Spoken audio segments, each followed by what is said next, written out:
Jagan hot line అంటూ మాట్లాడడం విడ్డూరంగా ఉందని ఏపీసీసీ చీఫ్ వైఎస్ షర్మిలారెడ్డి అన్నారు. ఈ సందర్భంగా మాట్లాడుతూ జగన్ లాగా రాహుల్ బలప్రదర్శన యాత్రలు చేయడం లేదన్నారు. సొంత పార్టీ నేతలు తప్పుడు పనులు చేసి అరెస్ట్ అయితే పరామర్శకు జగన్ లాగా రాహుల్ కు వెళ్లడం తెలియదని, జగన్ లాగా మనుషుల మీద నుంచి రాహుల్ కార్లు ఎక్కించడం లేదని వైఎస్ షర్మిలారెడ్డి అన్నారు. జగన్మోహన్ రెడ్డి గారి లాగా సొంత పార్టీ నేతలు తప్పుడు పనులు చేసి అరెస్ట్ అయితే వాళ్ళని ఓదార్చడానికి మనుషుల మీద నుంచి బండ్లు నడిపించుకుంటూ వెళ్లి బల ప్రదర్శనలు చేస్తున్నవాడు కాదు రాహుల్ గాంధీ గారు.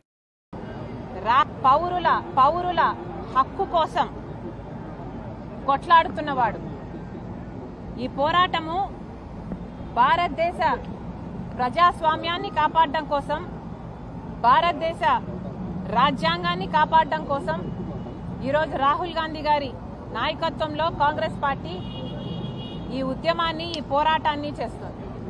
అలాంటి రాహుల్ గాంధీ గారికి చంద్రబాబు గారితో ఒక హాట్ లైన్ రేవంత్ రెడ్డి గారి ద్వారా ఉంది అనటం చాలా హాస్యాస్పదం. పచ్చకామర్లు కమ్మినోనికి లోకమంతా పచ్చగానే కనిపిస్తుందట. నిజానికి జగన్మోహన్ రెడ్డి గారికి మోడీ గారితో హాట్ లైన్ ఉంది. అధికారం లేకొచ్చినప్పటి నుండి జగన్మోహన్ రెడ్డి గారు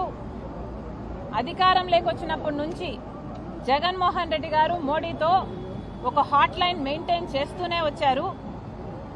కాబట్టే జగన్మోహన్ రెడ్డి గారి నీతిమాలిన రాజకీయాలు చేశారు కాబట్టే, తెర వెనక పొత్తు పెట్టుకున్నారు కాబట్టే మిగతా అందరూ కూడా ఇలా పొత్తులు పెట్టుకుంటారు, తెర వెనక రాజకీయాలు చేస్తారు అని జగన్మోహన్ రెడ్డి గారు అనుకుంటున్నట్టున్నారు. అయ్యా జగన్మోహన్ రెడ్డి గారు, రాహుల్ గాంధీ గారికి ఏ హాట్ లైను లేదు చంద్రబాబు గారితో. ఈ అష్యూరెన్స్ మేము చాలా ఖచ్చితంగా ఇవ్వగలం. కానీ జగన్మోహన్ రెడ్డి గారు, మీరు అష్యూరెన్స్ ఇవ్వగలరా? మీకు మోడీ గారితో, అమిత్ షా గారితో హాట్ లైన్ లేదన్న అష్యూరెన్స్ మీరు బైబిల్ మీద ప్రమాణం చేసి మీరు అష్యూరెన్స్ ఇవ్వగలరా?